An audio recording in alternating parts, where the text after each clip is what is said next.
کېناستلو خبرې ترې وشوې یو څو نشست وشو عیسایان پکې وو یهود وو زم وو وې ما چې هغه پروګرام چا جوړ کړی وې ما هغه ته وی چې سبا که خیرې چې نشست کیږي او کینو زما یو شرط دی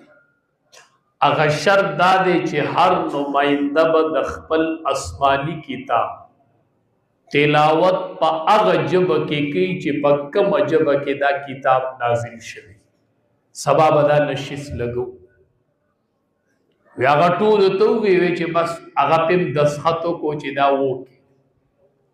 وی چې کېناستلو نو ما ته پته وه چې د ټولو نه ړومبې به دي ما ته ووایي چې ته تلاوت وکړه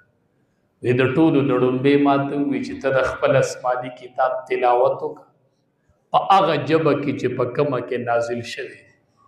وی ما د سوره فاتحې تلاوت وکړو